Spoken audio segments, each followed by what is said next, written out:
I'm struggling to find a single company that didn't publish RPGs on the Super Famicom.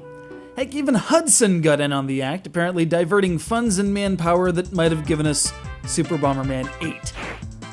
And I don't know if I can forgive that. It'd take a heck of an RPG with tanks to compensate for this lack of bombs, and Metal Max Returns already happened.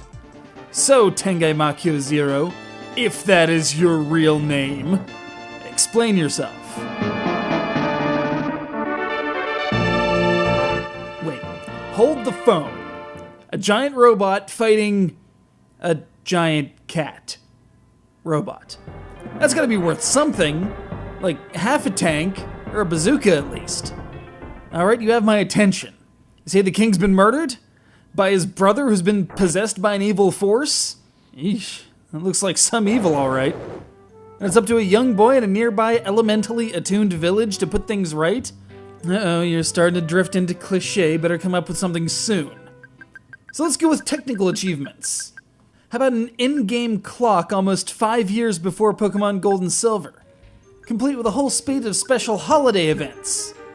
Bolt this and an excellent soundtrack onto a respectable, if cliché, quest that refuses to take itself too seriously, and you've got a buried treasure of a game that, yes, makes up for the lack of a Super Bomberman 8. I absolve Hudson of their transgression. Unfortunately, the game itself is rather kanji-intensive, and the pacing is slow compared to an Earthbound or Breath of Fire, especially given the level of customization you have with regards to in-fight commands. Heck, it even presumes you're going to fail the first dungeon, thus dropping you into a weird recursive time loop until you can knock off the frickin' Coal Hermit. You will play the beginning of the game over and over until you get it right.